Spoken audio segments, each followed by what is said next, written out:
안녕하십니까. 3월 29일 홍성구의 뉴스 브리핑 시작하겠습니다. 일단 오레곤주에서 온 소식입니다. 오레곤주의 살렘에서 주 의사당 앞에서 폭동이 이제 벌어지는 충돌 사건이 있었습니다.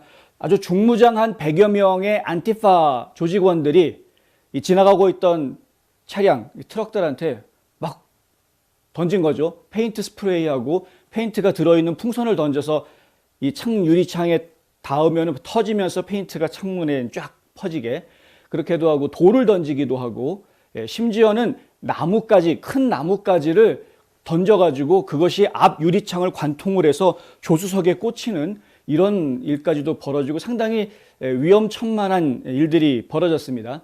그래서 경찰이 처음에는 그냥 단순한 집회인 줄 알고 내버려 두고 있다가 사태가 좀 심각해지니까 바로 진압에 나서서 한 3명 정도를 지금 구금한, 체포한 그런 상태라고 합니다.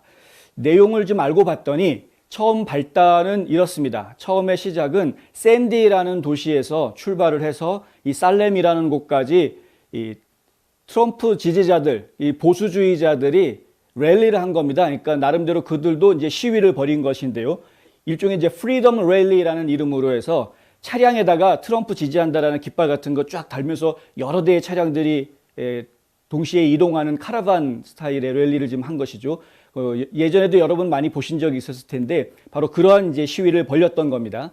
근데 그것을 미리 알고 이 안티파 조직원들이 살렘 도착할 예정지였던 게 주의사당이 거기에 있었기 때문에 그곳에 도착한다라는 걸 미리 알고 안티파들이 살렘에 모여가지고 이들이 오기를, 도착하기를 기다리고 있었던 겁니다. 여러 시간을 기다렸다고 합니다. 그런데 샌디에서 이 살렘까지 차량으로는 보통 1시간 20분 정도면 이동하는 거리에 있기 때문에 지금 보도가 나온 것으로 보아서 몇 시간 기다렸다라고 이야기하는 것을 보면은 안티파 조직원들이 사전에 미리 정보를 취하고 이것에 대해서 대응하기 위한 계획을 세워서 사람들을 모은 것으로 그렇게 파악이 되고요. 이 사람들이 안티파라는 거 어떻게 하느냐? 사진 보시면 금방 아실 수 있습니다. 당장 모든 사람들이 거의 유니폼처럼 검정 옷을 입고 있는데 아주 중무장하는, 다치지 않으려고 본인들 보호대들 다 갖추고 있는 데다가 안티파 깃발을 들고 있었고요. 스티커들, 몸에다가 다 스티커들 붙이고 있고 해서 뭐 누가 봐도 이 사람들이 안티파다라고 이야기할 수 있는 그런 사람들이 모였던 것이었고요. 근데 이제 트럼프 지지자들이 차량을 몰고 접근해 오니까 이 사람들이 이제 공격을 하기 시작했던 것이었습니다. 심지어 저희가 본 영상 중에는 트럭이었는데요. 그 앞에 사람들이 길을 가로막고 트럭이 못 가게 하고 거기에다가 페인트 있는 풍선 던지고 뭐 돌 던지고 막 이러니까 운전자가 화가 나서 차에서 내렸습니다. 그러니까 사람들이, 이 안티파들이 도망을 칠 듯 하다가 다시 모여들어가지고 이 서로 셀폰 들이대면서 칠 테면 쳐봐라 라는 식으로 이제 이 트럼프 지지자를 갖다 이렇게 몰아세우는 그런 모습을 보였고요. 그러다가 안 되겠으니까 그리고 계속해서 이 차량을 부수는 이런 일들이 벌어졌습니다. 실제로 이제 그 운전자가 내린 이후에 이 안티파 조직원이 그 트럭의 뒤쪽 그 라이트를 깨트리는 이런 이제 일이 벌어지게 되는데, 그러니까 이 운전자가 총을 꺼내듭니다. 또 이제 도망치듯이 물러났다가 또 다시 모여들면서 쏠 테면 쏴라 뭐 이러면서 또 찍는. 근데 총을 꺼내드는 상황이 벌어지니까 경찰이 이제 나섰고요. 그런데 총을 발사한 거는 사실 이 사람은 아니었습니다. 총기는 총성이 울리기는 했는데 총성이 울렸던 것은 이 운전자하고 사실 관계가 없는 일이었고요. 그냥 이 운전자는 다시 경찰이 와서 멈추라고 하고 체포하겠다고 하니까 순수하게 순전히 체포되는 그 과정에서 또 보니까 운전자는 또 누구한테 얼굴 한 대 맞은 것 같은 그런 느낌을 좀 주긴 했는데, 하여튼 경찰이 나중에 이 운전자는 아무런 죄가 없다라는 것이 확인이 돼서 풀어주었다고 하고요. 이날 3명이 구속이 됐는데 구속된 3명은 34살짜리 앤드류 앨런 포이라는 사람이랑 33살 맥팔랜드라는 사람하고 18살의 앤서니 빌라네다라는 사람이 체포가 됐는데, 셋 다 혐의가 대부분 불법 무단 침입, 난동 이런 이제 혐의로 체포가 됐습니다. 경찰이 이들을 몰아냈더니 이들이 주의사당 밖으로 밀려나면서 해산하듯이 흩어졌는데 나중에 또 이 지역, 주변 지역에서 또 업소들을 갖다가 또 해코지하는 이런 일들이 계속 연이어서 벌어졌다라는 이제 소식이 들어와 있는 그런 상황입니다. 이게 저희가 지금 상당히 그 주의해서 봐야 되는 문제인데 아주 조직적으로 움직이고 있다라는 것이죠. 안티파 같은 경우가. 근데 안티파라는 말은 원래는 안티파시즘, 안티파시스트의 줄임말입니다. 그러니까 파시즘이나 파시스트들을 반대하는 사람들 아닙니까? 이름만 놓고 이야기하면. 그런데 실제로 그들의 행동은 오히려 파시스트 같은 행동을 지금 보여주고 있는 이런 모습을 보이고 있는 것이죠. 과거에는 이 파시즘이라는 단어가 처음 출발하게 됐던 부분을 보면은 극우 단체들이 파시스트 단체로 이렇게 전향을 하게 되죠. 그러니까 극우 성향이 깊어지다 보면은 파시즘으로 가는 그런 문제들을 보여줬던 것이 이제 저희 과거 역사에서는 그러한데, 그런데 최근에 들어서 저희가 보고 있는, 특히 미국에서 지금 벌어지고 있는 일들을 보면은 오히려 극좌로 가면서, 지나치게 극좌로 가면서 파시즘을 보이고 있는 이런 모습을 지금 보이고 있다라는 겁니다. 그러니까 예전에 2차 세계대전 당시 그 전에 있었던 그런 파시즘하고 지금의 파시즘하고는 지금 얘기가 좀 달라져 있는 이런 상황인 것이죠. 하지만 겉으로 드러날 때 일단은 전체주의적인 어떤 우리 생각에 동조하지 않으면 너는 반동이야라는 식으로 사람들을 자기네들 생각에 동조하는 사람으로만 강제로 만들려고 하고, 동조하지 않는 사람들은 전부 다 제거해버리려고 하는 이런 위험한 생각을 가지고 있는 것은 과거나 지금이나 비슷한 모습이다. 다만 예전에는 이제 극우에서 그런 문제가 생겼다면 지금은 극좌에서 이런 문제가 생기고 있다. 이렇게 저희가 이해할 수 있는 거죠. 지금 심각한 문제가 뭐냐 하면은 실제로 안티파에서 가장 많이 부르짖는 구호 중에 하나가 바로 증오범죄입니다. 증오범죄 멈춰라 라는 겁니다. 이날 그 살렘에서 벌어졌던, 이 오레곤주에서 벌어졌던 안티파 시위에서도 나왔던 이야기가, 그리고 자기네들끼리 이제 집회 등록을 하지 않았겠습니까? 이게 이 집회의 이름을 무엇이라고 붙였냐 하면은 Hate has no home here 라고 이름을 지었습니다. Hate has no home here. 무슨 얘기냐면 여기에 증오는 있을 수 없다. 여기는 증오의 집이 아니다라는 거죠. 증오가 여기 있을 수가 없다라는 겁니다. 그러니까 증오를 없애버리겠다라는 이야기입니다. 본인들은 증오를 없애라고 이야기하면서, 그런데 실제로는 오히려 거꾸로 백인 증오를 좀 부추기고 있는 것이 아니냐, 이런 비판을 받을 수밖에 없는 그런 상황인 것이죠. 이들의 행사 제목을 다른 친구들은 또 파시스트 프리 503이라고 이름을 붙였더라고요. 근데 파시스트 프리라고 이야기하면은 파시스트를 없애겠다라는, 이제 전부 다 없애버리겠다라는 이야기인데, 근데 실제로는 본인들이 그런 파시스트 같은 행동을 하고 있는 것이 아니냐, 이런 이야기입니다. 이날 프리덤 랠리, 그러니까 자유 집회를 주관했던 비영리 단체는 컨서버티브 윙이라고 해서 뭐 굳이 번역하면은 이제 보수 우익 단체라고 번역을 할 수 있겠는데, 이 단체가 이제 주동을 해서 이런 일을 벌였는데, 이들은 한 뭐 몇십 명 정도 모여서 소규모로 진행이 됐던 것 같습니다. 그런데 이들보다 더 많은 안티파 조직원들이 나타나가지고 이들을 제압하려고 했던 이런 상황. 어찌 보면은 경찰이 그나마 순발력 있게 빠르게 대처를 그 자리에서 해주어서 다행인데, 만약에 경찰이 그 자리에 없었다, 장소가 주의사당이 아닌 이 경찰이 잘 동원되지 않는 다른 장소였다라고 하면은 더 큰 사건이 벌어질 수도 있었던 아찔한 순간이었을 수 있다는 겁니다. 그러니까 앞으로 또 이런 안티파들과 극우단체들 간의 이런 충돌이, 무력 충돌이 없으란 보장이 없다는 것이죠. 이 이야기는 작년부터 계속 나왔던 이야기입니다.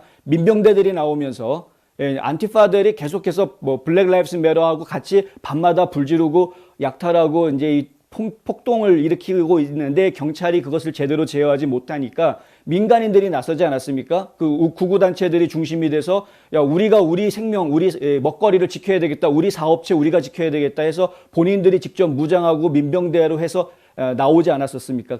그러면서 이 민병대 간에 이 서로 양쪽이 다 무장을 하고 있는 상황이고, 사실 그 첩보를 보면은 양쪽 다 군 출신들이 있었던 것이죠. 이미 군대에서 그런 훈련받은 인력들이 있었기 때문에 이 사람들이 만약에 무력 충돌을 한다면 큰 유혈 사태가 벌어지지 않겠느냐라는 우려가 있었습니다. 그래서 트럼프 대통령이 주방위군 동원해라라는 이야기를 계속했던 것이었죠.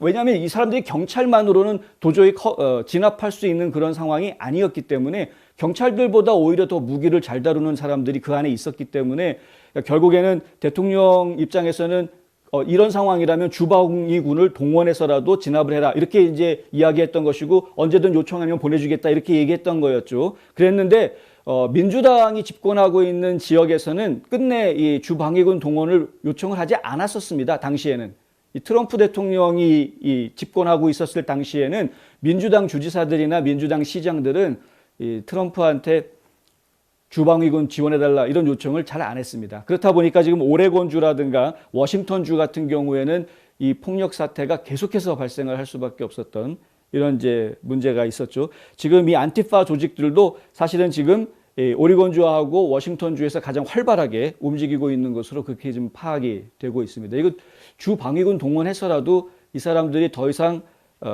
무모한 행동을 하지 못하게 막아야 하는 것 아닌지 생각해 봐야 될 문제이고요.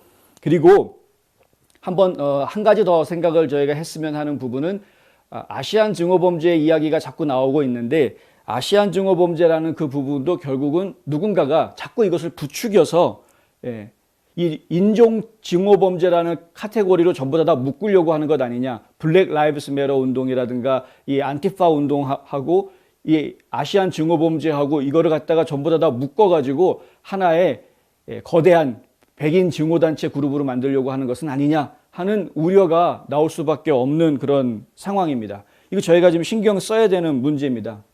그런데 오레곤주 의회에서는 어제 이 사건이 벌어졌던 어제 주 저녁에서 벌어지는 시위뿐만이 아니라 의사당에서 총기 그다음에 다른 무기들을 공개적으로 소지하는 것, 그러니까 오픈리 소지하고 다니는 것은 금지한다라는 법안을 통과시켰습니다. 이게 지난달에 주 상원을 먼저 통과를 해서 하원으로 내려갔던 것인데 어제 낮에 이 일이 있고 난 이후에 어제 오후에 주 하원에서 이런 법안을 통과를 시켜서 아예 입법을 시킨 것이죠. 이제 주지사가 서명만 하면 되는 그런 상황입니다. 주지사가 서명할 것 같습니다. 오리곤주 같은 경우에는 오리곤주 의회 자체가 민주당이 장악을 하고 있는 주 의회이기 때문에 결국에는 주지사가 서명을 할 것 같고요. 근데 저희가 얘기해드리고 싶은 건 뭐냐면 민주당 입장에서 보아도 이 안티파가 지금 골칫거리가 돼 있는 이런 상황이다라는 것이죠. 이 민주당 입장에서 예전에 작년만 해도 야 안티파가 계속 설치게 내버려 두는 것이 정치적으로 본인들한테 이익이 됐었는데 현 정권에 대한 불만감들을 시민들한테 막 심어주는 그런 식으로 이익이 됐었는데 지금 정권이 바뀌었는데도 불구하고 안티파가 계속해서 목소리를 내고 불법 집회하고 폭력 시위를 하려고 하는 그런 모습들을 보이고 있다 보니 민주당 입장에서는 이게 골치 아픈 골칫거리가 된 것입니다. 그래서 의회에서 이런 이제 제어를 하는 것이 아니냐 이렇게 이야기가 돌아가고 있는 것인데 하여튼 묘하게 지금 일들이 지금 움직이고 있어서 제가 계속 봐야 되고요. 그럼에도 불구하고 이런 시위 자체를 원천적으로 봉쇄하려는 노력은 보이지 않고 그리고 또 이런 것들을 진압하기 위한 치안을 강화하기 위한 노력도 사실은 지금 아직은 보이지 않는 상태이기는 합니다. 오레곤주 같은 경우에는.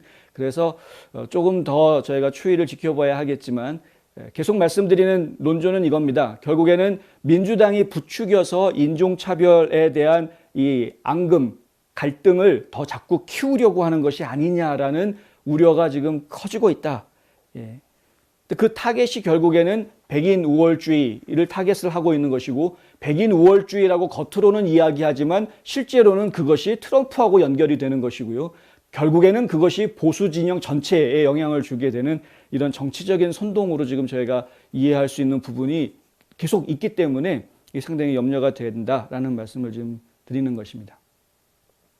린 우드 변호사 여러분 많이 기억하시죠? 지난 대선 때 트럼프 대통령을 강력하게 지지하면서 그러면서 일약 스타로 등극한 린 우드 변호사가 사우스캐롤라이나로 주거지를 옮겼습니다. 원래 조지아주에서 65년을 살았는데 그런데 조지아주 변호사 협회에서 강하게 압력을 넣었고요. 린 우드 변호사가 졸업한 대학도 조지아주에 있는 머서대라고 나름 유명한 사립학교인데 근데 이 학교에서도 뭐 학위를 취소하겠다는 말까지 나오고 그리고 조지아주 변호사협회에서는 아예 조지아주 변호사 자격을 박탈하겠다라는 이야기가 나오면서 본인이 정신감정을 받아라라는 그런 모욕적인 이야기까지 지금 나오니까 결국에는 내가 여기서 살 수가 없겠다라고 판단을 했던지 사우스캐롤라이나로 이주를 했습니다. 그런데 이주한 지 이제 몇 달 되지 않는데 사우스캐롤라이나 주의 공화당을 이끌겠다라는 성명을 발표를 해서 제가 지금 깜짝 놀란 상황입니다.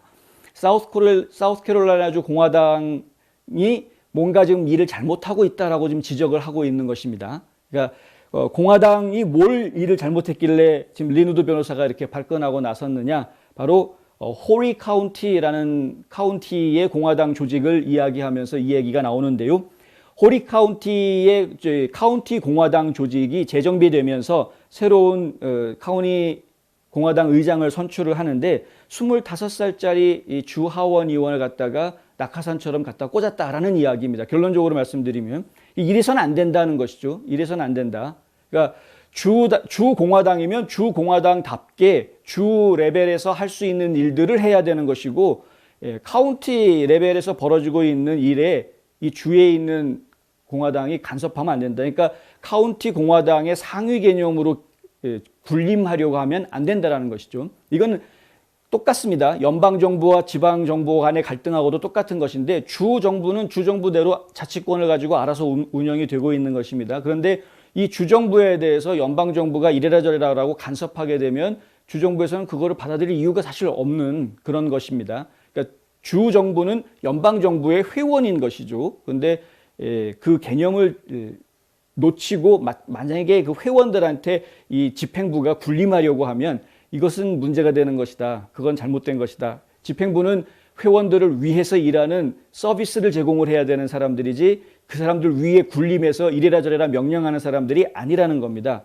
그러니까 지금 우드 변호사 같은 경우에는 본인이 가지고 있는 헌법적인 소신, 개인적인 그 신앙, 양심 이런 것들에 기반해서 자기 소신을 계속해서 이야기해온 그런 인물입니다. 작년에 트럼프 대통령 때 선거에서도 마찬가지였습니다. 그러니까 트럼프 대통령을 뭐 100% 지지하는 프로 트럼퍼기 때문에 이 선거가 잘못됐다라고 주장하고 나왔던 인물이라기보다는 사실은 본인이 양심적으로 생각하고 본인이 개인적으로 판단을 했을 때 이 선거는 잘못됐다, 부정선거다라고 보였기 때문에 부정선거다라고 이야기를 했던 것이었고요.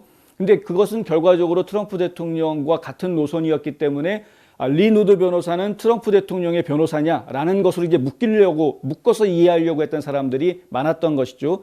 근데 실제로는 백악관에서는 리누드 변호사를 트럼프 변호팀에 포함시켰던 적은 없다라고 분명하게 밝혔었습니다. 그리고 줄리아니 변호사도 리누드 변호사를 이 트럼프 대통령 변호팀에 포함시키는 것에 대해서 굉장히 머뭇거렸고 반대를 했던 그런 입장이 있었고요. 그러니까 이런 것들을 왜 그런 반대가 있었느냐 하면 결국에는 아까 말씀드린 대로 리누드 변호사 같은 경우에는 개인적인 신앙이라든가 개인적인 양심에 기초해서 행동으로 옮겼던 인물이기 때문에 트럼프 대통령의 의지와는 별개로 움직이는 부분들이 있었던 겁니다. 그게 상당히 트럼프 대통령을 곤혹스럽게 할 수도 있다라고 판단을 해서 트럼프 대통령 변호팀에 있던 다른 변호사들이 반대를 했던 그런 것이었는데 그 가장 대표적인 예가 어떤 거였냐면은 조지아주 상원 선거 일이 벌어졌을 때 결선 투표가 진행이 될 때 조지아주 결선 투표 하나마나 그거 도미니언 기계 쓰면 또 어차피 조작되는 것이고 이런 부정선거에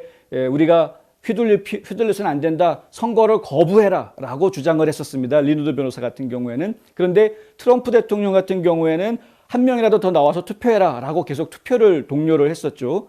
최근에 트럼프 대통령이 미치 매코넬 상원의원이 일을 잘못했다. 그 조지아 상원 선거에 있어서도 일을 잘못했다라고 비난을 했었는데 그 비난하면서 했던 이야기가 뭐였냐면 일을 하지 않았다.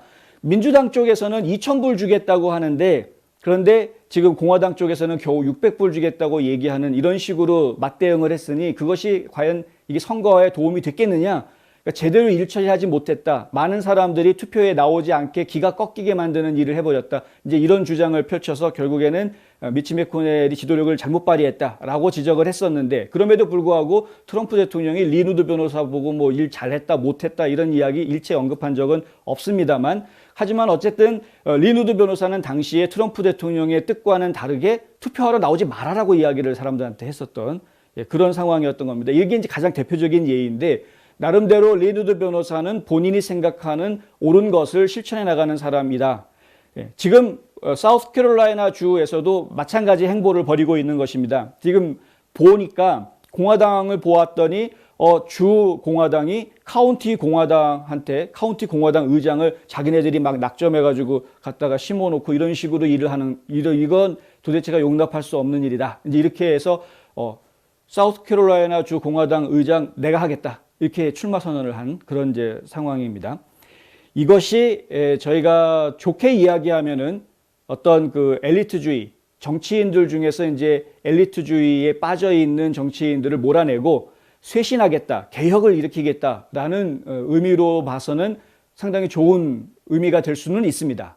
이것이 이제 공화당이 가지고 있었던 고질적인 문제들을 이번 기회에 한번 바꿔보자, 개선해보자라고 이야기하는 것으로 이해될 수 있기 때문에 그런 것이죠. 사실 미치 매코넬 상원의원 같은 그런 전통적인 공화당 지도부에 있는 사람들 빨리 쫓아내버리고, 그리고 사실 개혁을 해서 새롭게 만들어야, 그래야 공화당이 진짜 탄력을 받고 더 많은 사람들이 응원해 줄 수 있는 결집력을 가질 수 있지 않느냐라고 생각하시는 분들도 상당히 많습니다. 그런데 반대편에서 생각을 해보면, 그러면 공화당을 중심으로 해서 보수 세력을 결집시키려고 하던 그런 사람들 입장에서는 사실 이런 리누드 변호사의 이런 행동들이 좀 의외의 행동이고 껄끄러운 그런 행동이 될 수도 있습니다. 무슨 얘기냐면, 이 하나의 당이라는 것은, 특히 미국에서의 정당은, 공화당이나 민주당 이런 그 두 개의 정당은 한국에서 이야기하는 정당 개념하고는 좀 다를 수 있습니다. 왜냐하면 훨씬 더 다양한 스펙트럼을 포괄해서 묶을 수 있어야 이것이 미국에서 이야기하는 공화당이든 민주당이 될 수 있는 것이죠. 기본적으로 나는 왼쪽 성향인 것 같아, 그러면 민주당으로 가는 것이고, 나는 오른쪽 성향인 것 같아, 그러면 공화당 쪽으로 오는 것이, 기본적으로는 왼쪽과 오른쪽을 구분하지 않습니까? 그런데 오른쪽으로 왔다고 하더라도 스펙트럼이 다양하죠. 어떤 사람은 동성애를 인정할 수 있는 사람이 있고, 어떤 사람은 낙태를 또 인정할 수 있는 사람이 있고, 그러면서도 또 다른 이유 때문에 공화당에 머물러 있는 이런 경우들도 있다는 것입니다. 그러니까 사람들의 생각이 다 다양하기 때문에 서로 다 다양한 생각을 가지고 있는 사람들을 하나로 묶어서 공화당, 민주당, 이렇게 미국은 지금 양당 체제로 지금 가고 있는 것 아닙니까? 근데 이것을 자꾸 헤집어 놓으면, 어떤 스펙트럼을 자꾸 좁혀서 이런 생각들에 동의하는 사람들만 우리 편이고 나머지는 너희는 너희는 진정한 보수라고 할 수 없어, 이런 식으로 밀어내기 시작하면은, 그러면은 이게 지금까지 왔던 양당 체제를 유지하기가 상당히 어려워집니다. 실제로 지난 대선 이후에 페이트리엇 당을 만들자, 애국당이라는 것을 만들자라는 이야기가 나오지 않았었습니까? 이 이야기는 지금 자칫하면 보수 세력 내부를 분열시켜서 오히려 보수층의 힘을 약하게 만들 수 있는 위험성이 있는 것입니다. 이 부분을 트럼프 대통령도 아주 뼈저리게 공감하고 있고 간파하고 있기 때문에 지금 비록 미치 매코넬 같은 그런 기존의 공화당 지도부에 대해서 쓴소리를 하고 비판을 함에도 불구하고 새로운 당을 만들지는 않겠다, 나는 공화당을 위해서 계속 있을 것이다, 그리고 공화당이 이기게 하겠다 라고 이야기하고 있는 것입니다. 그래서 저희가 이 린 우드 변호사의 행보를 볼 때에는 그 부분을 좀 생각하면서 봐줘야 된다. 개혁이라는 것은 중요하고, 이 잘못된 썩은 물들은 좀 갈아내는 것, 이런 거 상당히 중요한 거는 맞습니다만은, 그렇지만은 그것이 자칫 이 공화당 안에 더 많은 스펙트럼, 다양한 스펙트럼의 공화당원들을 묶으려고 하는 노력을 해치는 것이라면 좀 위험한 것이 아닌가. 많은 분들이 라이노 얘기하시는데요. 라이노 나쁜 거라고 이야기할 수 있습니다. 물론 엑스맨들이고 배신자가 될 수 있는 잠재적인 배신자들이죠. 그런데 이 라이노도 어쨌든 옅은 스펙트럼이지만 공화당 안에 포함될 수 있는 그들도 보수층의 한 사람들이라는 점도 기억은 해야 되겠다. 그들이 공화당을 좌지우지하게 해서는 안 되겠지만 어쨌든 품 안에 품어야 될 미운 오리새끼 같은 존재들이다라는 이야기를 할 수밖에 없는 것입니다. 저희가 지금 그 부분을 잘 생각해서 리누드 변호사의 움직임을 볼 때에는 좀 신중하게 봐야 될 필요가 있다.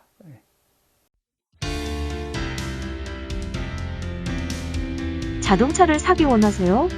주택 구입에 꿈이 있으신가요? 미국에서 여러분의 크레딧 스코어는 무엇보다도 중요합니다. 여기 크레딧 리페어 보스에서 여러분의 크레딧 스코어를 교정해드립니다. 600점과 700점, 여러분의 미래가 바뀝니다. 지금 206-321-7404로 전화하셔서 크레딧 문제를 해결하세요. 네, 지금 중국 때문에 미국이 상당히 많이 골치가 아플 수밖에 없는 상황입니다. 그런데 이제 가장 골칫거리로 이야기하는 중국, 러시아, 그다음에 북한, 이란 이 네 나라가 지금 현재 미국에서 가장 골치 아픈 나라들인데, 그런데 이 중국과 이란이 지금 손을 잡았다. 이 소식이 지난 주말에 있었습니다. 지난 토요일 날 25년 협정이라는 것에 양측이 서명을 했다라는 소식이 전해져 왔습니다.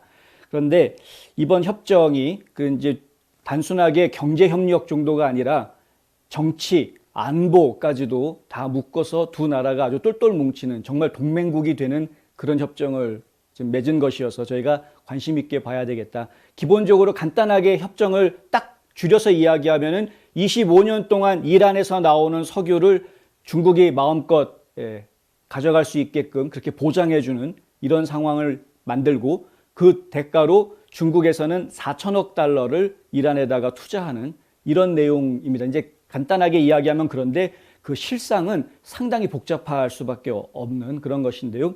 이 부분은 저희가 지금 신중한 이야기, 중요한 이야기여서 조금 더 자세히 좀 설명을 드려야 할 것 같습니다.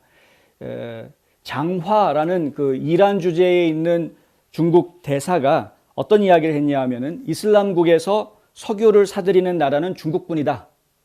이슬람 공화국에서 석유 사는 거는 중국밖에 없다. 그리고 앞으로 중국 정부가 이 정책 바꾸지 않겠다라고 이야기를 합니다. 지금 이란에서는 그 구레 자스크라고 해가지고요, 구레에서 자스크까지 가는 송유관 사업을 지금 진행을 하고 있는데, 이게 송유관이 이미 거의 설치가 돼 있는 상황이라고 하고요. 1000km 정도 된다고 합니다. 그런데 이 송유관을 통해서 페르시아만 쪽으로 일단은 석유를 옮길 수 있게 해주고, 그럼 거기에서 중국으로 가져가게 하는 이런 이제 절차를 밟을 수 있게, 이미 중국이 그렇게 해서 석유를 지금 수입해 가고 있는 그런 상황인데, 이곳에 대한 거의 뭐 독점권, 개발권 이런 것들을 지금 중국에다가 넘기려고 하는 것이 아니냐라는 이야기들을 지금 하고 있습니다. 왜냐하면 이 구레 자스크라는 송유관에 외국인 회사가 투자했다라는 발표만 나와 있는 그런 상태인데, 어느 나라에 어떤 회사가 투자했는지에 대해서 아직까지 공개가 안 돼 있는 것이라고 합니다. 그냥 단지 하산 로하니 이란 대통령이 지난주에 이거 구레 자스크 송유관을 건설을 시작했다라고 발표만 덜렁 해놓은 것이고, 발표하면서 그냥 외국 회사에 투자를 받아서 이거 지금 일을 진행하고 있다라고만 이야기를 했기 때문에 지금 다 궁금증으로 남아있는 그런 상황입니다. 에폭타임즈 같은 경우에는 그 중국 회사, 그 투자했다라는 외국 회사가 이게 중국 회사가 아니겠느냐, 결국은 중국의 공산당이 참여하고 있는 그런 프로젝트가 아니겠느냐라는 이제 의혹을 제시하는 그런 내용의 기사를 내보냈습니다. 이건 저희가 그래서 이제 관심 있게 봐야 되는 것이죠. 지금 과거에는 석유 전쟁이라는 것이 굉장히 중요한 이슈 아니었습니까? 석유를 어떻게 누가 더 많이 확보하느냐를 가지고 에너지 전쟁, 그래서 뭐 아마겟돈 전쟁 얘기까지 나올 수 있었던 것이 결국에는 이 에너지 자원 때문에 그랬던 것이었는데, 근데 지금 이 중동에서 중국이 그런 에너지 확보를 더 앞서 나가려고 한다면 미국한테는 어느 정도 더 큰 위협이 되지 않겠느냐라는 건 뭐 불을 보듯 뻔한 것이죠. 이란에서는 또 어떤 발표가 나왔냐 하면은 중국이 수출입 모두 최고의 무역 파트너가 됐다라는 발표가 어제 나왔습니다. 이 발표는 뭐냐 하면은 이란의 세관에서 나온 이야기인데, 수출이요, 중국으로부터는 976만 1천 달러의 물품을 수입해 드렸다. 그러니까 이란이 중국으로부터 수입한 게 976만 달러 정도 되는데, 그것이 이란 전체 수입의 25.3%, 그러니까 4분의 1이 넘는 겁니다. 이게 이제 가장 많은 수입을 중국에서 지금 하고 있다. 수입 교역국 중에서는 중국이 1등이다라는 이야기고요. 또 이란이 중국에다가 수출을 하는 거는 895만 4천 달러. 그러니까 좀 적자를 보는 상황이긴 합니다만은 어쨌든 895만 4천 달러어치의 상품을 수출하고 있다. 그런데 여기에는 석유는 포함되어 있지 않다고 합니다. 석유는 포함되어 있지 않다는 거니까, 야, 이거는 뭐 대단한 것이죠. 전체 비석유 수출액의 26%는 또 중국에다가 수출하고 있는, 그러니까 수출 대상 1위도 중국이다, 이런 이야기입니다. 그러니까 이란과 중국은 이미 경제적으로 굉장히 중요한 동반자 관계를 가지고 있는 것이죠. 두 나라가 수교를 맺은 지가 올해로 50주년이라고 합니다. 그러니까 지난 50년간 수교를 맺고 있다 보니 두 나라 간의 경제 교류도 굉장히 활발했던 것은 뭐 분명해 보입니다. 근데 이제는 이것을 더 키워서 단순하게 경제 교류로 가는 것이 아니라 여기에다가 에너지를 안정적으로, 그러니까 석유를 안정적으로 중국에다가 공급하면서 반대급부로는 중국으로부터 자금을 투자받고 저희가 예상하기로는 안보에 대한 지원도 받는 것으로, 왜? 미국에 대해서 대응할 수 있는 나라로 중국이 지금 급부상했기 때문에 중국에 의지하겠다라고 아예 대놓고 이야기를 하는 것이죠. 죄송합니다. 이 조지아주는 봄철만 되면은 꽃가루 알러지가 굉장히 많이 기승을 부려서요. 저희가 봄철만 되면 이렇게 기침을 한다거나 목이 잠기거나 하는 일들이 좀 자주 벌어지는데요. 죄송합니다. 그렇다 보니까 이 과거에는 이란이 러시아 쪽에 의지했던 부분이 상당히 많이 있었던 것이 사실입니다. 그랬는데 지금 아이시스 문제가 터지고 다른 일들이 진행이 되면서 러시아에 의존하는 것만 가지고서는 부족하다라는 것을 본인들이 지금 알고 있는 상황이고요. 그들한테 의지해봤자 미국하고 러시아 간의 끊임없는 전쟁터로 중동 지역이 지금 이용당하고만 있는 것이다라고 이제 판단이 될 수밖에 없는 상황인 것이죠. 그렇다 보니까 거기에다가 중국의 힘을 하나 더 얹어야 되겠다라고 지금 계산을 하고 있는 것으로 보이고 그 과정 중에 중국은 미국에 맞서기 위한 중요한 정책 중에 하나인 에너지원 확보 문제 면에서 이란과 손을 잡으면서 좀 더 긴밀한 관계를 가지면서 에너지를 확보하는, 그러니까 서로가 서로에게 뭔가 이익이 있다라고 이제 판단을 하는 것이죠. 이거를 그냥 이렇게 직접적인 관계를 다 떠나서 옆에서 그냥 제3자 입장으로 보면은 중국 입장에서는 미국에서 번 돈, 미국에다가 엄청나게 지금 수출하고 팔고 있지 않습니까? 웬만한 생활용품들 거의 다 중국에서 메이드 인 차이나 아닙니까? 지금 미국에서 쓰고 있는 용품들이 다. 그러니까 미국에서 벌어들인 돈을 이란에다가 갖다 주고, 그리고 이란에선 석유를 가져다가 본인들이 지금 뭔가 할 수 있는 힘을 키우는 그런 모습이 되는 것이고요. 이란 같은 경우에는 중국의 투자를 유치하면서 두 가지를 동시에 노릴 수 있는 기회가 생깁니다. 하나는 뭐냐 하면은 자기네들 페르시아만 쪽을 개발하는 작업, 이것이 이제 하나가 활성화될 수 있게 할 수 있다. 사실 뭐 이란 내부에서는 이 페르시아만의 컨트롤을 너무 외국 사람들한테 주고 있는 것 아니냐라는 그런 반발이 나오고 있는 상황이긴 합니다만은 어찌해서든 페르시아만 쪽을 지금 국제적인 교역 지역으로 계속 개발하려고 하는 것이 이란 정부의 지금 방침인 것은 사실이고요. 그리고 또 한 가지 지금 저희가 주의 깊게 봐야 되는 부분이 핵 개발에 관한 부분이다. 돈이 생기니까 핵 개발 추진할 수 있는 것이죠. 거기에 지금 이야기될 수 있는 부분이 바로 북한 모델입니다.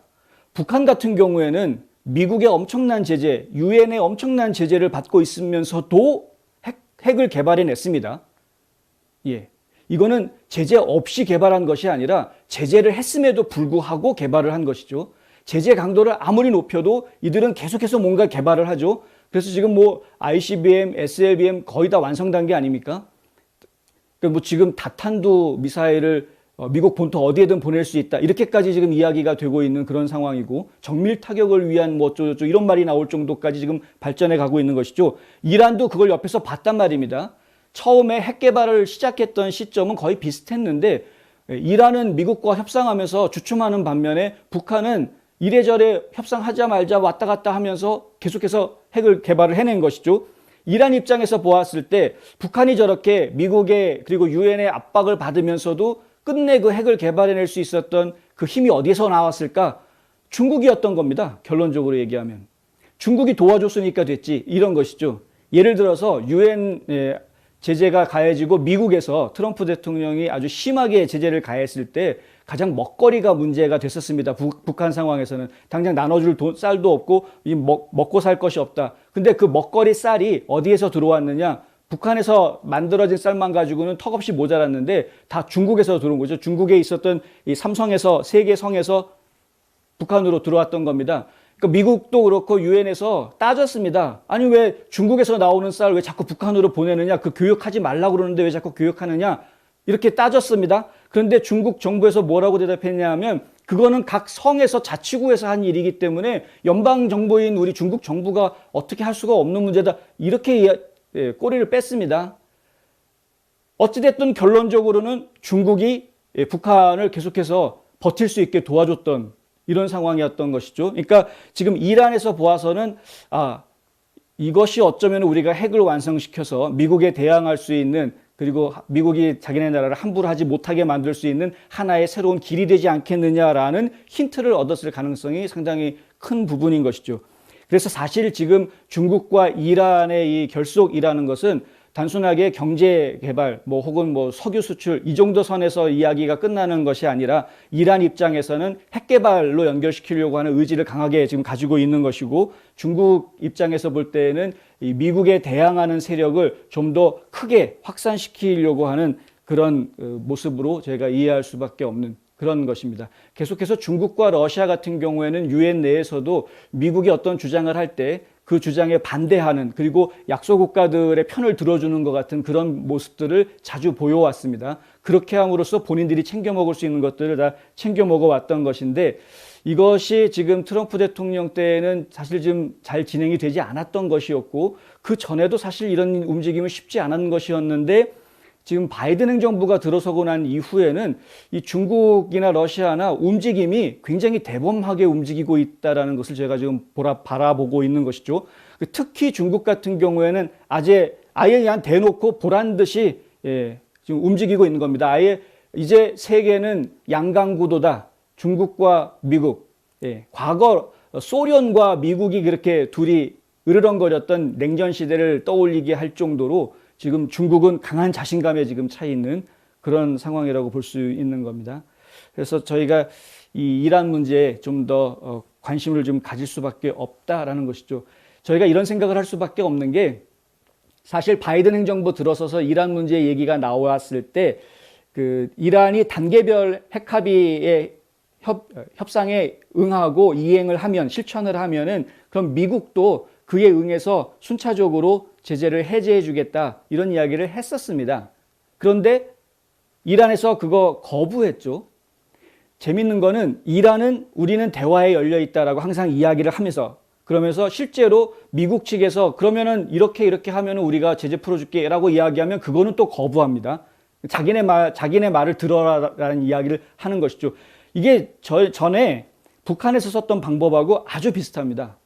그러니까 북한도 이 이야기를 나눌 때 미국이 요구하는 내용이 있으면 그거 말고 이런 식으로 해줘라고 이제 대응을 하는 것이죠. 서로가 그렇게 대응을 하고 외교전을 벌이고 있는 동안에 뒤에서는 핵 개발을 하고 있는 겁니다. 그러니까 지금 이란도 마찬가지로 그런 식의 움직임을 보이고 있는 것이어서 제가 계속해서 지속적으로 관심 가지고 어떤 상황이 벌어지게 되면 또 이제 말씀드리도록 하겠습니다.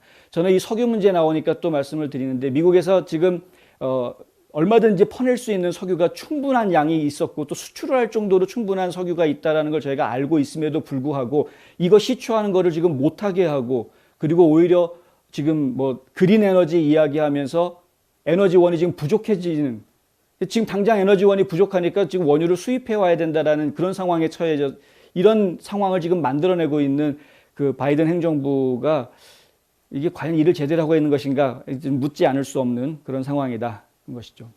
좀 안타까운 일이 참 많이 벌어지고 있어서 좀 갑갑합니다. 미네소타주로 가보겠습니다. 미네소타주의 미네아폴리스, 여기는 조지 플로이드 사건 때문에 저희가 작년에 아주 많이 기억하는 곳입니다. 조지 플로이드가 경찰이 무릎으로 목을 눌러서 사망을 하고 난 이후에 전국의 들불처럼 진짜 블랙 라이브스 매터 운동이 크게 확산하는 그런 일이 있었던 것이죠. 실제로 미니아폴리스 시 당국에서는 일정 부분 책임을 통감을 하고, 그리고 2,700만 달러의 배상금을 주겠다 이렇게 합의가 되어 있는 그런 상황입니다. 그런데 이 조지 플로이드를 사망에 이르게 했던 것으로 지목받는 데릭 차우빈이라는 경찰관에 대한 재판이 오늘 아침부터 이제 열렸습니다. 이 재판 과정에서 에릭 넬슨 변호사가, 이 경찰관의 변호사이죠. 에릭 넬슨 변호사가 주장한 내용을 들어보면 플로이드가 사망한 것은 목을 눌러서 사망한 것이 아니라 마약 때문이다 라고 지금 주장을 하고 있습니다.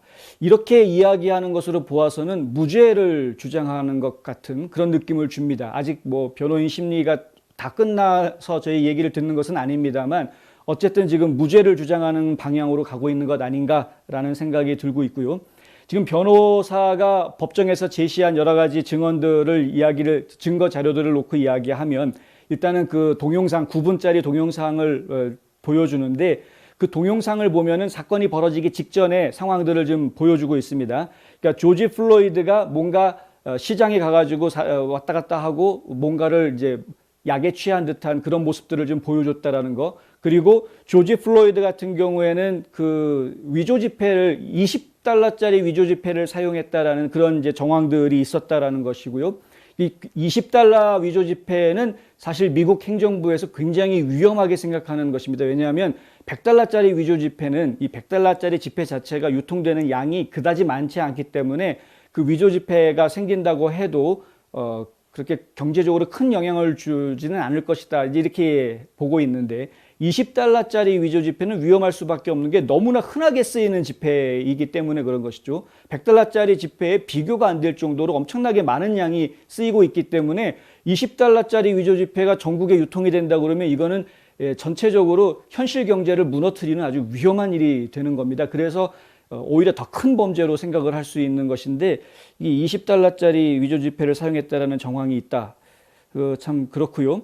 그리고 플로이드가 사망한 이후에 검시를 했는데 부검을 했는데 부검해서 보니까 그 안에서 마약 성분이 발견이 됐다. 스피드볼이라는 마약이 발견이 됐다고 합니다. 근데 이 스피드볼은 메탄하고 펜타닐 같은 것들이 함유되어 있는 그런 마약이라고 합니다. 그러니 환각제를 복용을 한 상태였었고 이것들을 또 증명해 주듯이 차 뒤에서 자고 있었죠. 차 뒤에서 자고 있었다라는 것은 이제 마약에 취해서 잠이 든 것이 아니었겠느냐 이렇게 추정할 수 있는 부분이 있고요. 그리고 경찰관들이 가서 차문을 열고 이 사람을 끌어내려고 하니까 저항을 하는데 어찌나 저항이 센지 경찰관 3-4명이 동시에 달라붙어도 제대로 이 제어를 못할 정도로 엄청난 괴력을 발휘를 합니다. 막 차가 엄청나게 흔들리는 그런 모습도 보여주고 그래서 결국은 그런 모습이 마약에 취해 있었기 때문에 그런 괴력이 나왔던 것이 아니냐 이렇게 이해할 수 있었던 것이죠. 그러니까 상태가 좋지 않았다. 그런데 이 마약 복용 때문에 심장 문제를 일으켰을 수 있다라고 이제 변호인 층에서는 주장을 하는 것입니다. 왜냐하면 이 플로이드가 섭취했던 이 스피드볼 같은 마약이 이 심장을 상당히 악화시키는 그런 치명적인 문제가 있다라고 이제 지적을 하는 것이죠. 이것들이 실제로 지금 현재 배심원 재판이 진행이 되고 있는 것이니까 배심원들이 어떻게 판결을 내릴지는 좀 시간이 지나봐야 알겠습니다만은 이것들을 이 재판의 결과가 어떻게 나올지도 저희가 관심을 좀 가져야 되겠다. 그런데 이 일하는 걸 보면은 먼저 일단은 플로이드 가족들한테 2,700만 달러라는 엄청난 돈을 일단은 배상을 해주지 않습니까? 일단 배상을 해주었고 그리고 경찰관에 대한 재판은 이제 시작을 하는 것인데 그런데 지금 변호인이 나와서 무죄를 이야기할 것 같은 그런 상황으로 진행이 되고 있다. 그래서 과연 이것이 그냥 자연스럽게 그거 정말 무죄였구나라고 끝날지 그렇다면은 만약에 무죄로 끝난다고 하면은 그러면 작년부터 쭉 진행되어져 왔던 블랙 라이브스 매터 운동이 얼마나 웃기는 운동이 돼버리는 것인지 이들의 주장이 얼마나 웃기는 한심한 주장인 건지가 이제 드러나는 것이 될 것이고요. 만약에 유죄로 또 처리가 된다고 하면 역시 경찰을 잘못했다 이렇게 돼버리면서 또 다시 블랙 라이브스 매터 운동이 전국적으로 한 번 더 탄력을 받을 수 있는 이런 상황이 되는 것 아니냐. 좀 저희가 어떤 쪽이 될지는 모르지만 하여간 좀 관심을 가지고 계속 지켜봐야 될 사항인 것 같습니다. 미국 시애틀 지역의 에드먼드 칼리지는 우수한 교육 수준과 높은 대학 편입률을 자랑합니다. 코로나 대유행으로 인해 이제 한국에서 온라인으로 입학 신청, 수업 및 학위 취득이 가능해졌습니다. 120개 이상의 다양한 전공과 집중 영어 프로그램이 있는 에드먼드 칼리지는 여러분의 학위 취득을 도와드립니다. 에드먼드 칼리지의 입학 신청은 연중 내내 열려 있습니다. 지금 웹사이트에서 2021년도 수업을 신청하세요. 네. 뉴욕에서는 또 아시안 증오 범죄로 보이는 정확한 건 아직 지금 모르겠습니다만은 하여간 흑인 청년이 아시안 청년과 지하철에서 싸움을 벌였는데 결론적으로는 이 흑인한테 완전히 압도당하는 제가 그 영상을 봤습니다. 봤는데 뉴욕 경찰에서 오늘 아침에 이 영상을 릴리즈했는데요. 처음에는 서로 주목을 주고받다가 바로 흑인한테 밀립니다. 그래서 뭐 도저히 저항을 할 수 없는 그 양팔로 머리를 이렇게 감싸고 뭐 자기 보호하기 바쁜 그런 상황이 돼버렸고, 흑인은 계속해서 머리를 치고 머리하고 목 부분을 계속해서 주먹으로 가격을 하는데 뭐 진짜 수십 대 때리더라고요. 그리고 나서 이 아시안 남성이 이게 이제 기진맥진해진 상황이 된 걸 확인하고 일으켜가지고 뒤에서 목 조르기를 하는, 코브라 트위스트 같이 이렇게 목 조르기를 하는 그런 상황으로 들어가는데, 한 15초 정도 목 조르기를 하니까 그냥 축 늘어지는, 아시안 남성이 그냥 축 늘어져서 그냥 쓰러지는 이런 영상이 공개가 됐고요. 이 남성은 지금까지도 의식불명 상태라고 합니다. 지금 경찰에서 이 용의자 흑인 남성을 지금 찾고 있는데, 마스크를 다 쓰고 있는 상황이었기 때문에 이게 누구인지 어떤 상황이었는지 도대체가 지금 알 수가 없는, 그리고 왜 이런 폭력 사건이 벌어졌는지조차도 지금 알 수 없는, 이것이 과연 증오범죄인지조차도 지금 확실하게 알 수 없는, 지하철역 안에서 일단 일이 벌어졌는데, 지하철역 안에서 그 사건이 벌어졌을 때 그 옆에 있던 다른 승객들이 그냥 말리지를 못합니다. 본인들도 위험할 테니 함부로 말리지를 못했겠죠. 그냥 할 수 있었던 이야기는 이제 멈춰라라고, 말로 이제 멈춰라라고 몇 사람들이 얘기를 하긴 했습니다만은, 하지만 그냥 지켜볼 수밖에 없었던 그런 상황이었고요. 그런데 지금 뉴욕 경찰에서 이 사건을 다루는 것은 증오범죄 전담팀에서 이 문제를 지금 다루겠다, 이렇게 발표가 나왔기 때문에, 근데 이것이 정말 증오범죄이라고 확신하는 이유가 뭔지 저희가 좀 알아봐야 되겠지만은, 하여튼 지금 당연히 증오범죄인 것으로 몰아가고 있는 이런 상황이 되고 있고요. 뉴욕 경찰의 증오범죄 전담팀이라는 게 작년에 생겼다고 합니다. 이 지금 팀을 이끌고 있는 제시카 코리라는 경감이 어제 이제 오늘 발표한 내용에 어떤 것이 있었냐 하면은, 아시안 증오범죄가 작년 1년 동안에 28건이 있었는데, 뉴욕시에서, 그런데 이 28건이 있었는데 그 전해에는 8건밖에 없었다. 그러니까 3배 이상 늘어났다라는 이야기이죠. 그리고 작년에 이 증오범죄 전담팀이 생기게 된 이유가 코로나 바이러스가 퍼진 이후에 아시안 증오범죄가 급격히 늘어났기 때문에 이 증오범죄 전담팀이 생겼다라는 이야기를 하고 있습니다. 그런데 코로나 바이러스가 퍼지기 시작했다라고 이야기할 수 있는 거는 3월부터입니다. 작년 3월부터인데, 작년 3월부터 코로나 바이러스가 터지기 시작했다라고 얘기할 수 있는데, 아시안 증오범죄 태스크포스가 작년에 바로 생긴다. 그러니까 코로나 바이러스가 터지고 나서 바로 어떻게 아시안 증오범죄가 늘어날 거라고 미리 예측을 하지 않고서는 그렇게, 근데 미리 예측했다라는 표현이 안 나오고요. 아시안 범죄가 늘어나서 자기네들이 생겼다라고 이야기를 지금 하고 있습니다.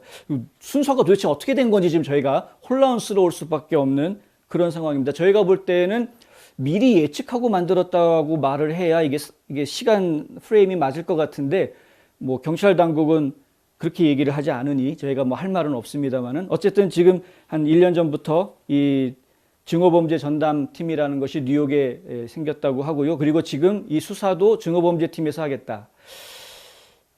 제가 지금 증오범죄 얘기가 나올 때마다 계속 염려하고 있는 부분이 바로 이제 이러한 점인데, 이것이 증오범죄냐 아니냐를 놓고 이야기하기 전에 일단 증오범죄 전담팀이 맡으면 그러면 모든 사람들이 다 증오범죄로 생각할 수밖에 없는 것 아닙니까? 이런 문제들, 이게 과연 옳은 방향인가, 이런 식으로 문제를 풀어가는 것이 과연 옳은 것인가, 치안력을 발휘하는 방법이 이런 것이 옳은 것인가, 조금 더 생각을 좀 더 해야 되는 것 아닌가라는 그런 마음이 들어서 말씀을 드렸습니다. 어쨌든 아시안들을 대상으로 하는 증오범죄는 당연히 없어야 되는 것이죠. 그건 아시안뿐만이 아니라 모든 인종에 대한 인종차별적인 증오범죄라는 것은 있어서는 안 되는 겁니다. 그리고 인종차별에서 생기는 증오범죄에 대해서는 가중처벌한다라는 연방법은 이미 예전부터 만들어져 있었습니다. 그러니까 인종차별을 통한 증오범죄는 안 된다라는 이야기는 최근의 이야기가 아니라 예전부터 이미 우리가 해오던 이야기입니다. 그런데 그 예전부터 해오던 이야기 가지고 도대체 씨가 먹히지가 않으니까 지금 갑자기 아시안 인종 증오범죄를 이야기하고 있고, 그리고 거기에다가 또 트럼프 대통령이 코로나 바이러스를 차이나 바이러스 혹은 우한 바이러스 이런 식으로 불렀기 때문에 혹은 이 코로나 바이러스를 갖다가 쿵플루, 쿵푸를 비꼬아서 만든 쿵플루라고 불렀다 이거죠. 그런 식으로 했기 때문에 중국인들을 비하했고 그것이 중국인들에 대한 증오 범죄로, 그래서 결국 이게 아시안 증오 범죄로 커지게 되는 것이다라고 일반적으로 그렇게 다 이야기하고 있는 사람들이 있습니다. 그것이 바로 이제 민주당 쪽이죠. 이게 정치적인 프레임으로 지금 걸고 있는 거여서 저희는 증오 범죄 문제에 상당히 좀 곤혹스러운, 이거 어떻게 해야 될지 참 곤혹스러운 그런 입장이다. 한편 세계보건기구에서는 코로나 바이러스가 도대체 어디서부터 출발했느냐, 그 기원이 무엇이냐에 대한 조사팀 조사가 있었죠. 그런데 아마 내일쯤 발표를 할 것 같습니다. 그런데 미리 발표될 보고서가 미리 유출이 돼가지고요, 그것을 AP통신이 기사화했는데 그 내용을 보니까 실험실에서 이 바이러스가 탈출했다라기보다는 자연스럽게 박쥐에 그 바이러스가 생겨서 그 박쥐에 있던 바이러스가 동물로 사람으로 옮겨진 것이다 라는 쪽에 무게를 실은 보고서가 이제 발표될 것이다 라고 이제 뉴스가 나왔습니다.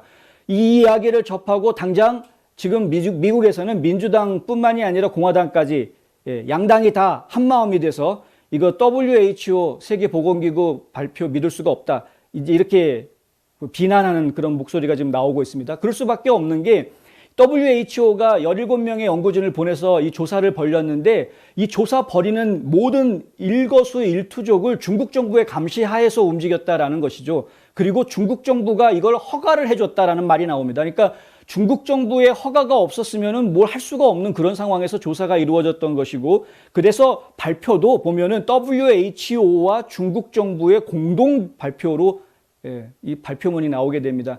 이게 도대체 믿을 수 없는 발표문이 지금 나오는 것이다. 우리는 용납할 수 없는.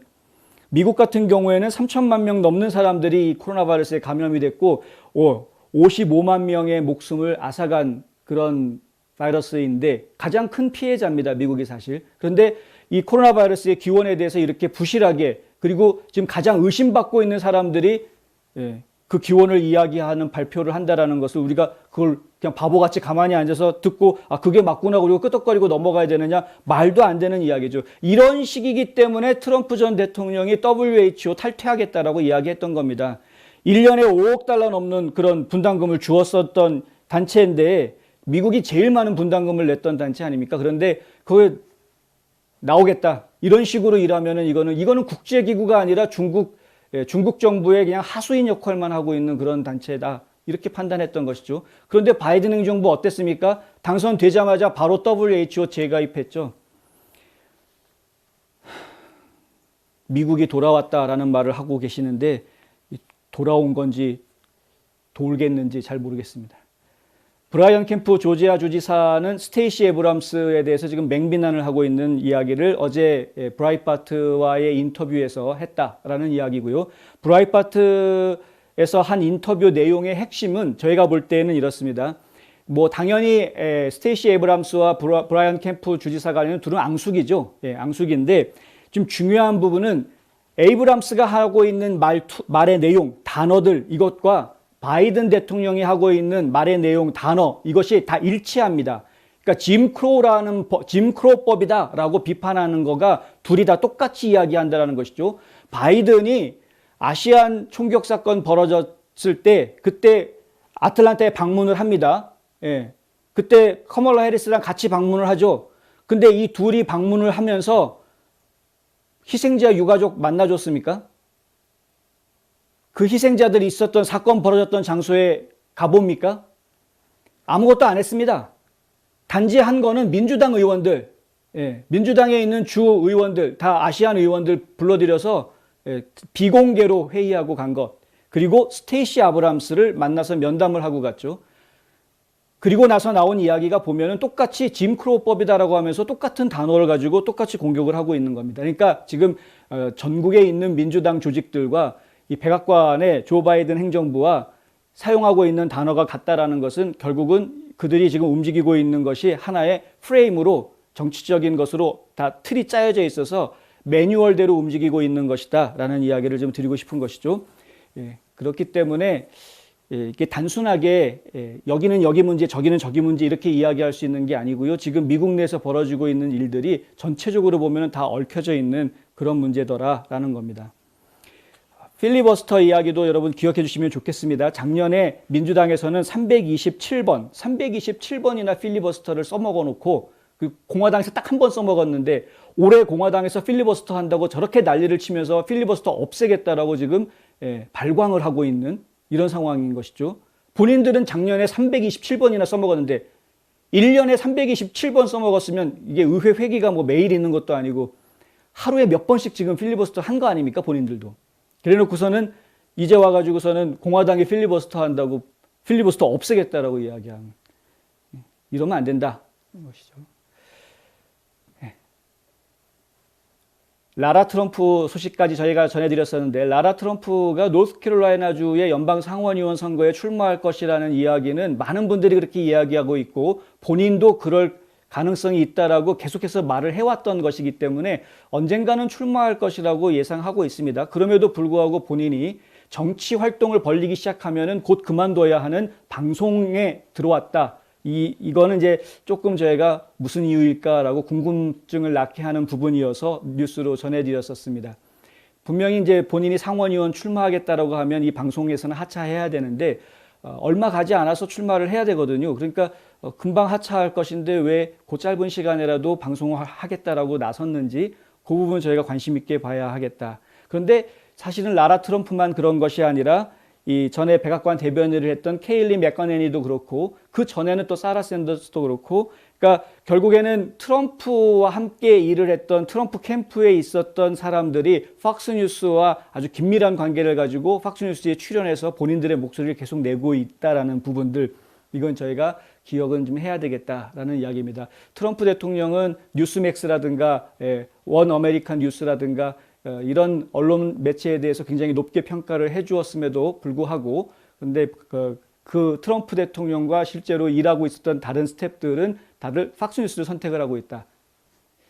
오늘 홍성구의 뉴스 브리핑은 여기까지 하겠습니다. 저는 내일 또 다시 찾아뵙겠습니다. 시청해 주셔서 감사합니다.